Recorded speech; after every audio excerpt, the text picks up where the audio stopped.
Hola, buen día. Hoy le vamos a hablar sobre el equilibrio ácido-base.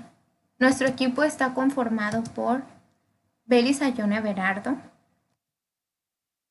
García Benítez Estefanía, Reyes Félix Alexis Alberto, Murillo Orozco Eric Miguel, Cepeda González Carla Jacqueline y Contreras Gutiérrez Eduardo Maximiliano. Bueno, pues les diré unas características de los ácidos y posteriormente de las bases. Los ácidos pues tienen un sabor agrio, son corrosivos para la piel, enrojecen ciertos colorantes vegetales, disuelven sustancias, atacan a los metales desprendiendo H2, pierden sus propiedades al reaccionar con las bases. Y las bases tienen un sabor amargo, suaves al tacto pero corrosivos con la piel, dan color azul a ciertos colorantes y vegetales, precipitan sustancias disueltas por ácidos, disuelven grasas y pierden sus propiedades al reaccionar con los ácidos. ¿Qué es un ácido base? Bueno, pues principalmente vamos a mostrar la definición de Arrhenius. Este publica en 1887 su teoría de disociación iónica, en la que afirma que hay sustancias que en disolución se disocian en cationes y aniones. Bien, un ácido lo define como una sustancia que en disolución acuosa disocia cationes de hidrógeno. Y base como una sustancia que en disolución acuosa disocia aniones de OH. Pues aquí está un pequeño ejemplo donde mostramos pues la definición de Arrhenius.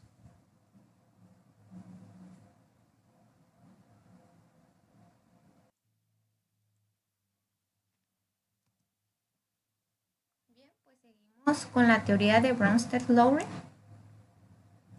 Esta dice que un ácido es una sustancia que en disolución cede un catión de hidrógeno y la base es la sustancia que en disolución pues acepta ese catión de hidrógeno.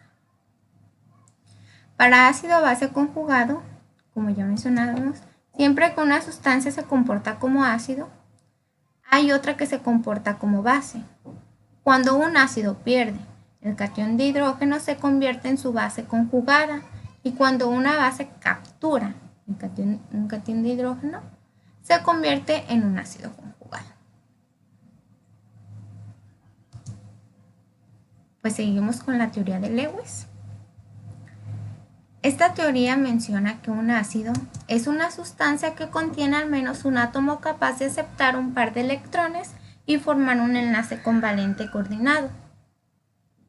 Y la base como una sustancia que contiene al menos un átomo capaz de aportar un par de electrones para formar un enlace covalente coordinado.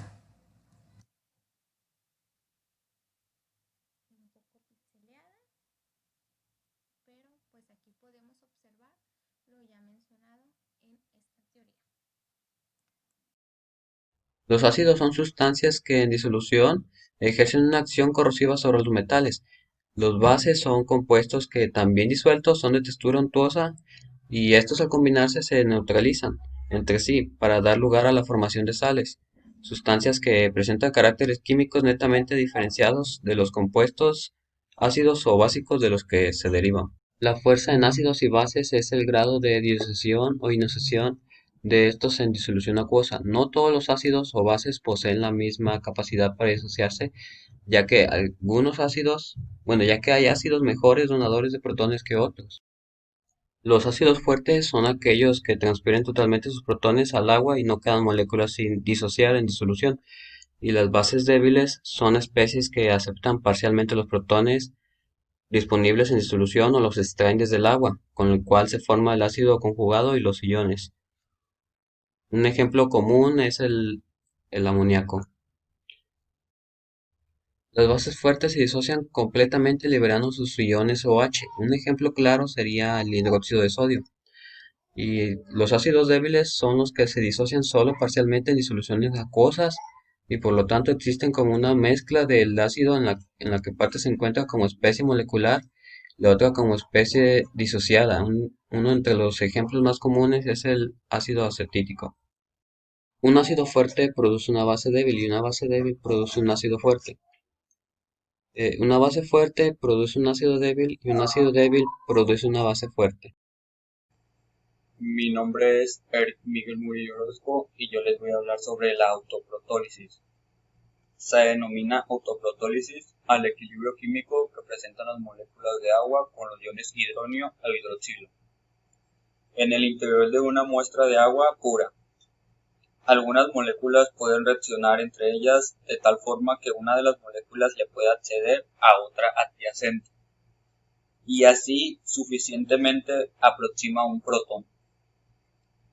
Algunos ejemplos de la autoprotólisis es la reacción de autoprotólisis del agua, que son las dos moléculas de agua, que es igual a H3O positivo más el OH negativo.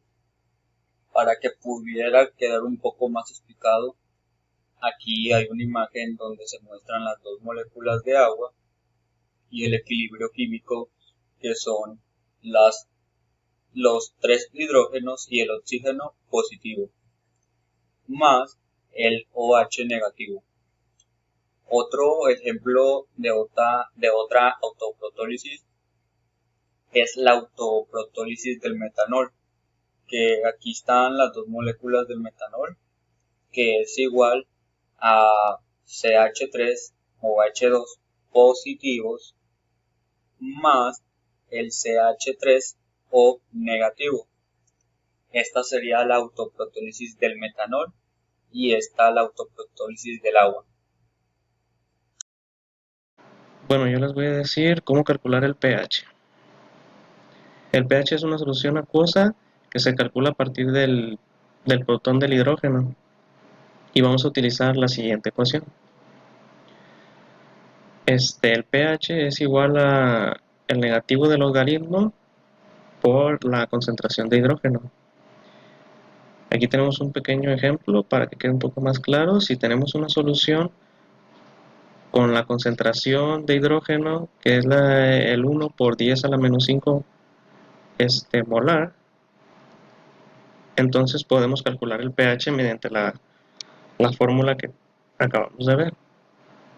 Nada más sustituimos, sería el pH negativo del logaritmo y aquí ponemos la concentración. Entonces esto nos daría 5. En cambio, si nos dan el pH de la solución, también podemos calcular la concentración de hidrógeno. Y esta sería la fórmula. La concentración de hidrógeno sería igual, que es por el logaritmo, que tenemos la base 10, y el pH quedaría como un exponente negativo. Entonces ya sustituimos el pH y ya nos daría la concentración. Ahora vamos a hablar acerca de cómo calcular el pOH. El pOH para una solución acuosa se calcula a partir del hidróxido, el OH, negativo, utilizando la siguiente ecuación. Tenemos el pOH es igual que la otra, solo que cambia el OH, sería negativo del logaritmo por la concentración del hidróxido del OH. Por ejemplo, si tenemos una solución con una concentración de OH de 1 por 10 a la menos 12 molar, entonces podemos calcular el pH, que sería la siguiente fórmula. Es la anterior, solo sustituimos el 1 por 10 a la menos 12, entonces nos quedaría 12. Dado el pH, también, como en el anterior ejemplo, podemos obtener el OH y quedaría de la misma forma. Sería el OH, tenemos la base de 10 y aquí quedaría como exponente el pOH pero negativo. Después tenemos la relación entre el pH y el pOH. De acuerdo con las concentraciones de equilibrio de H y de OH en agua, La siguiente relación es verdadera para cualquier solución acuosa que esté a 25 grados centígrados. Entonces tenemos el pH más pOH es igual a 14. Por ejemplo, vamos a tomar un ejemplo sencillo, que si nos dan un pH de 10, podemos sustituirlo en la fórmula y podemos obtener el pOH. Aquí tenemos el pH más pOH, que es la fórmula anterior. Es igual a 14. Pasamos el pH, está sumando, lo pasamos restando, y tendríamos el pOH 14 menos el pH. Entonces tendríamos el pOH 14 menos 10 y tendríamos un pOH de 4.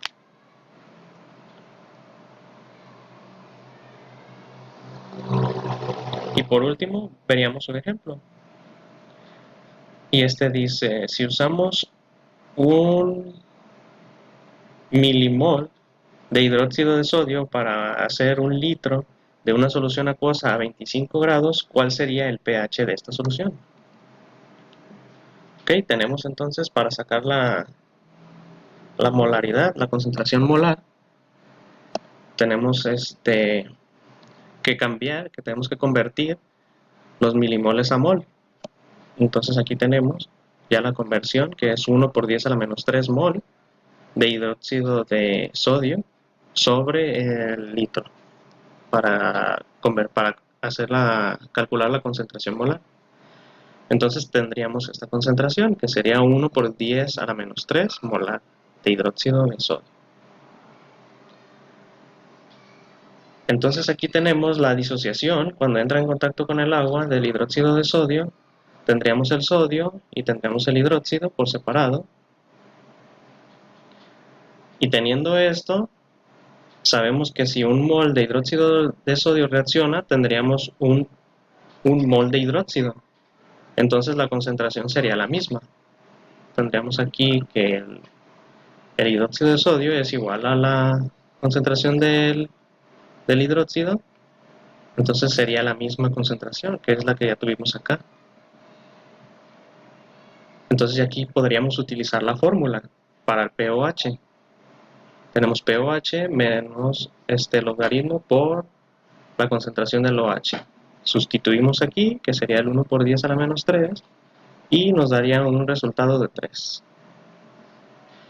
Entonces podemos ya utilizar la relación, ¿no?, que vimos anteriormente. Pasamos el pOH de estar acá positivo, lo pasamos restando para acá, estar sumando acá, lo pasamos restando para acá. Tendríamos el pH 14 menos el pOH y ya tendríamos aquí que es el 3, ¿no? Entonces ya tendríamos pH es igual a 14 menos 3 igual a 11. Y eso sería todo. Buenos días, mi nombre es Ebrardo Vélez y les voy a hablar sobre el equilibrio químico. Este es el estado al que se llega al final de cualquier sistema químico. La expresión matemática que representa el equilibrio químico se le conoce como la ley de acción de masas y se enuncia como la relación del producto de las actividades elevadas los coeficientes estequiométricos en la relación de productos y reactivos permanece constante al equilibrio. Para cualquier reacción son A más B es igual a C más D. Y en la siguiente diapositiva se les pondrá un ejemplo de lo que es el equilibrio químico.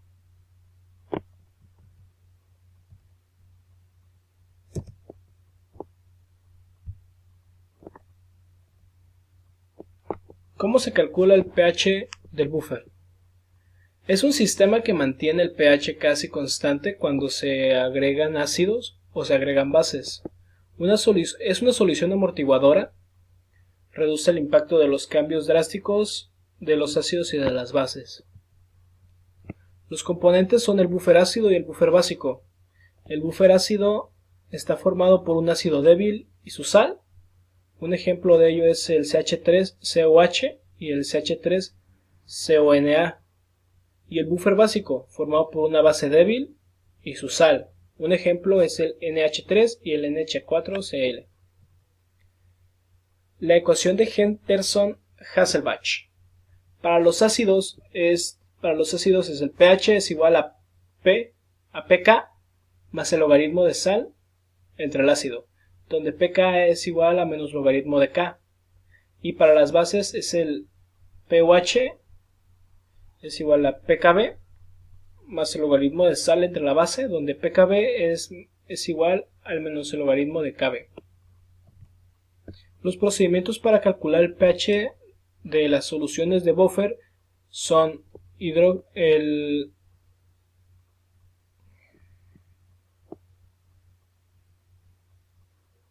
H es igual a K por ácido entre sal, pH es igual al logaritmo por H, o H es igual a Kb por base entre sal, y H es igual a 1 por 10 a la menos 4 entre OH. En la siguiente diapositiva les muestro un ejemplo. Dice, calcula el pH de una solución buffer formada por 0.25 moles de CH3COH, el ácido acetílico, y 0.4 moles del CH3CONA, el acetato de sodio, disueltos en 500 ml de solución, teniendo una K que es igual a 1.8 por 10 a la menos 5. Aquí tenemos que 0.25 moles de ácido acético, 0.40 moles de acetato de sodio. Tenemos 500 mililitros de solución, pero como no se puede manejar en mililitros, lo transformamos a litros. Tenemos 0.5 litros y tenemos aquí el equivalente acá, que es 1.8 por 10 a la menos 5. Y lo primero que se tiene que hacer es calcular la masa molar de nuestros dos compuestos, de nuestro ácido y nuestra sal, que sería 0.25 moles es igual a 0.5 moles por litro. Oh, me equivoqué, güey. Ay, no. Bueno, lo podemos desde tenemos. Tenemos 0.25 chingada. Tenemos 0.25 moles de CH3. Ay, no. Ok, 1, 2, 3, otra vez. Tenemos 0.25 moles de ácido acetílico. Tenemos 0.40 moles de acetato de sodio. Tenemos 500 mililitros de solución, pero como no podemos manejar mililitros, lo transformamos a litros, entonces tenemos 0.5 litros. Tenemos K, que nos equivale a 1.8 por 10 a la menos 5. Y ya calculamos nuestro ácido y nuestra sal, que estos equivalen a 0.25 moles y 0.40 moles respectivamente. Estos, al transformarlos a su masa molar, nos da 0.5 y 0.8. Para calcular H, habíamos dicho que era igual a K por ácido entre sal. Aquí acomodando nuestros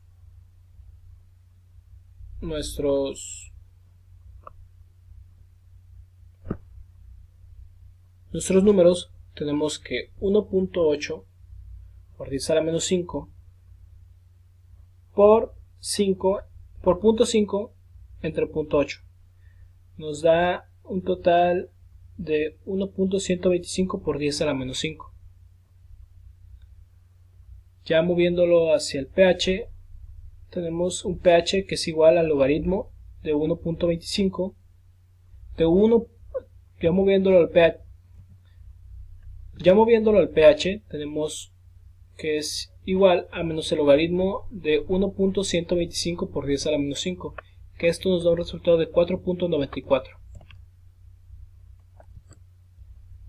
Con la ecuación de Henderson-Hasselbalch hubiéramos puesto que pH es igual a pK más el logaritmo de sal entre el ácido.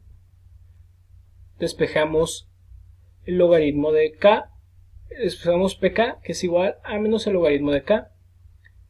Ampliamos nuestras fórmulas que dicen que el logaritmo de K, que PK es igual a menos el logaritmo de 1.8 por 10 a la menos 5. Que esto nos dice que PK es igual a 4.74.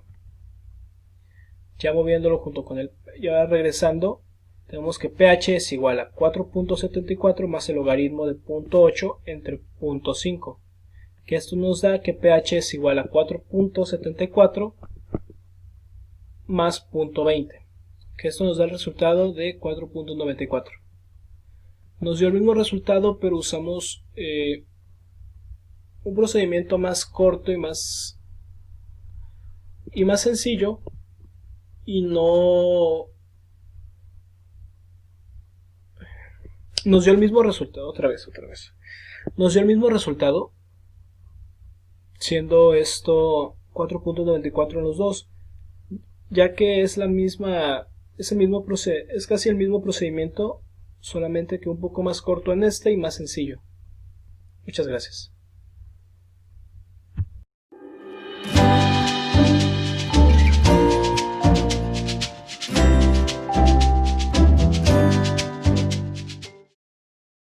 Vamos a continuar con otro ejercicio relacionado con las concentraciones y la constante de equilibrio.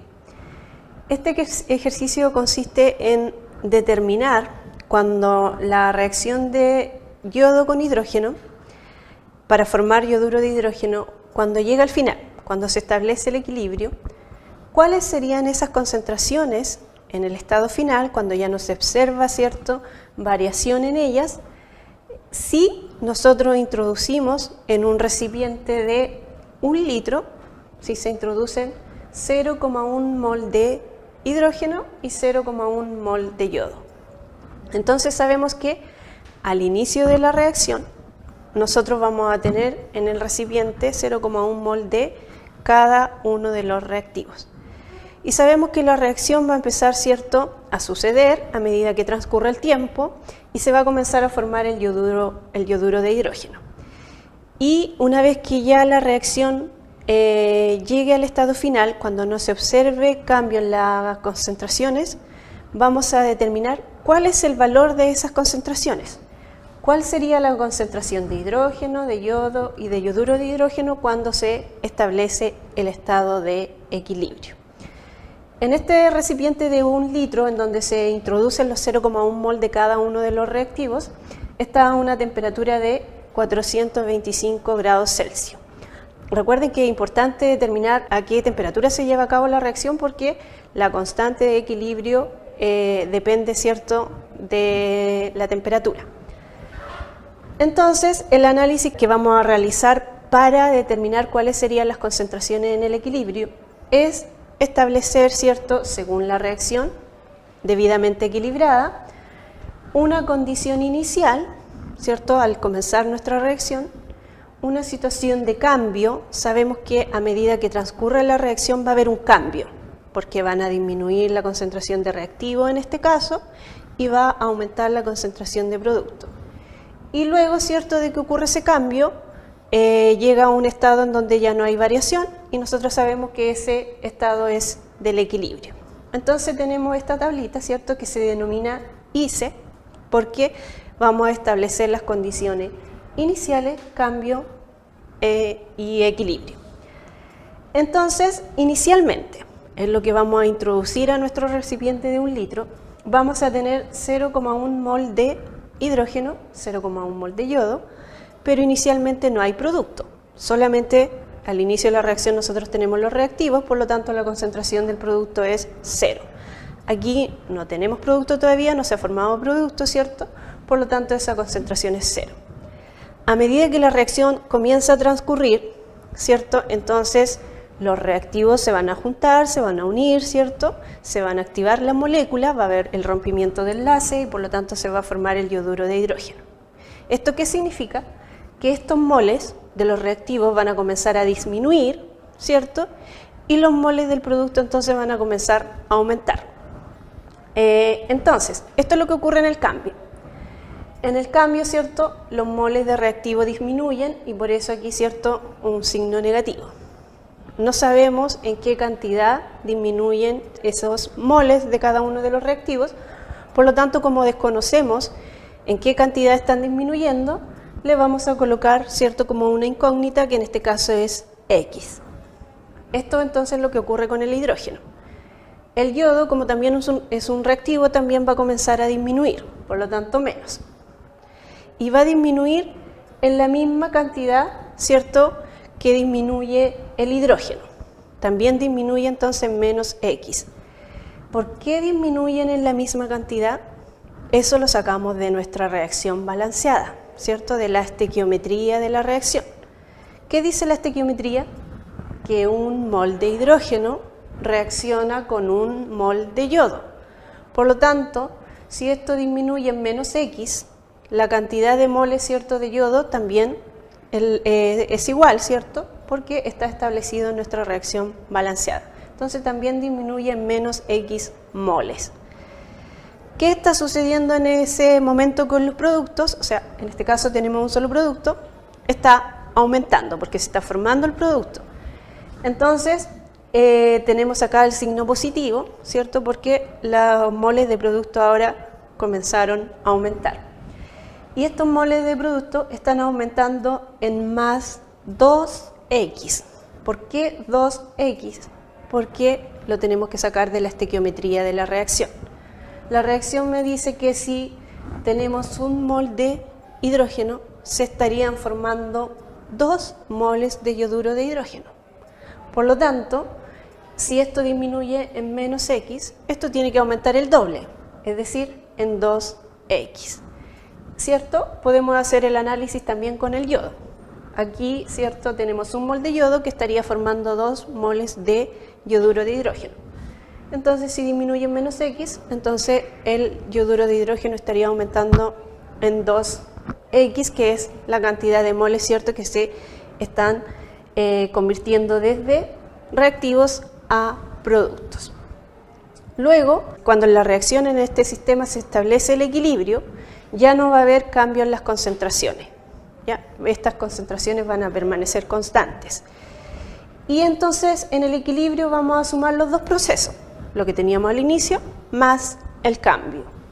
La condición de equilibrio entonces es la sumatoria de esos dos. Por lo tanto, los moles de hidrógeno en el equilibrio van a ser los iniciales, 0,1, más los del cambio, que en este caso es menos X. Entonces los moles, ¿cierto?, en el equilibrio de hidrógeno son 0,1 menos X. Lo mismo sucede con el yodo, ¿cierto?, porque teníamos 0,1 mol inicial y ya sabemos que esos moles disminuyeron en una cantidad que no sabemos cuánto es, por lo tanto en menos X. Y la concentración de yoduro de hidrógeno, los moles de yoduro de hidrógeno van a ser igual a, ¿cierto?, 0 más 2X, que finalmente nos queda ahí 2X. Esto entonces son los moles en el equilibrio. ¿Ya? Estos moles, si los dividimos en el volumen, ¿cierto?, del recipiente, nos va a dar la concentración. Y el volumen del recipiente es 1 litro, por lo tanto, esa cantidad de moles dividido en 1, vamos a tener, ¿cierto?, el mismo valor numérico. En el estado de equilibrio, nosotros podemos establecer la constante de equilibrio, es decir, Kc. Kc es igual a la concentración de producto, yoduro de hidrógeno, concentración de yoduro de hidrógeno, elevado a su coeficiente estequiométrico, ¿cierto?, que sería 2, dividido en las concentraciones de los reactantes, que son el hidrógeno y el yodo. Entonces ahora es cosa de que todos nuestros datos los reemplacemos en esa expresión de la constante de equilibrio y por lo tanto vamos a lograr establecer cuáles son las concentraciones de cada una de las especies cuando se establece el equilibrio. Aquí tenemos los moles, pero como ya sabemos que están en 1 litro, ya sabemos la concentración, pero la concentración la tenemos en función de una incógnita, ¿cierto?, que es X. Por lo tanto, para saber en definitiva el valor de la concentración, lo que nos falta es saber cuánto vale X. Y ese valor de X entonces lo podemos despejar acá, a partir de nuestra expresión de la constante de equilibrio, reemplazando ya con todos los datos que tenemos. La constante de equilibrio, Kc, como sabemos que este recipiente está a 425 grados Celsius, entonces La constante está tabulada, la encontramos en bibliografía y es 54,5. Entonces Kc es igual a 54,5. La concentración de yoduro de hidrógeno en el equilibrio ya sabemos que es 2x y esa concentración tiene que ir elevado, ¿cierto?, al coeficiente estequiométrico que es 2. Por lo tanto nos queda 2x cuadrado. Dividido en la concentración de los reactantes, que en este caso la de hidrógeno es 0,1 menos x y la de yodo también es 0,1 menos x, por lo tanto nos queda 0,1 menos x también al cuadrado. Aquí entonces, como tenemos denominador y numerador al cuadrado, nosotros podemos aplicar raíz cuadrada, ¿cierto? Y desde aquí en adelante ya el ejercicio ya no es de química, sino que es de matemática. Solamente, ¿cierto?, un problema algebraico donde tenemos que despejar aquí la incógnita que es x. Aplicamos raíz cuadrada entonces y luego despejamos x, nos queda una ecuación, ¿cierto?, de primer grado, y al despejar x, entonces el valor que nos da es 0,079. Ahora, ¿qué sentido tiene ese valor de x? X es la cantidad de moles, ¿cierto?, de hidrógeno y yodo que van a disminuir y la cantidad, ¿cierto?, de moles que al multiplicarlos por 2 nos va a dar el aumento de moles del producto, yoduro de hidrógeno. Si tenemos el valor de x y lo reemplazamos aquí entonces en las concentraciones en el equilibrio, entonces ya vamos a tener la de toda la especie.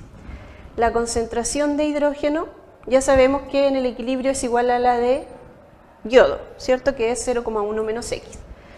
Por lo tanto, ¿cierto?, la concentración de hidrógeno y yodo en el equilibrio va a ser 0,1 menos x, y x vale 0,079.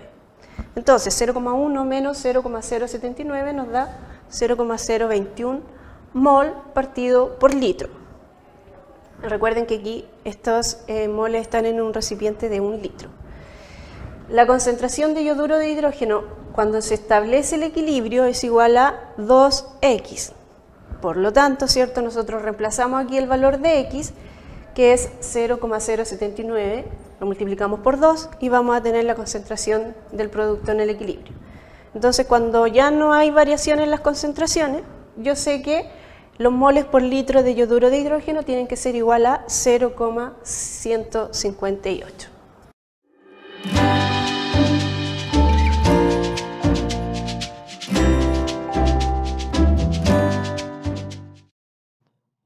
Bueno, mi nombre es Jacqueline y vengo a hablarles sobre las disoluciones reguladoras.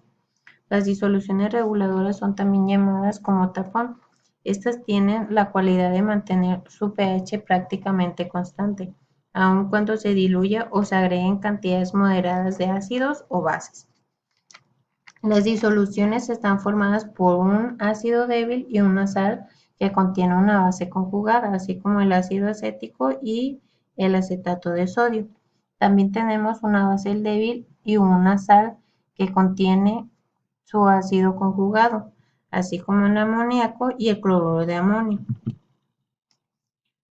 Tenemos la regulación de pH. Si se llega a tener una disolución formada por un ácido débil y una sal que contiene su base conjugada, a este se le añade un poco de ácido y nuestra concentración de ion oxonio aumentará. Tenemos como ejemplo el ácido acético. Es un ácido débil que se asocia parcialmente. También tenemos el acetato de sodio, que es un electrolito fuerte que se disocia totalmente. También tenemos la constante de equilibrio para el ácido, así como se muestra en la siguiente imagen.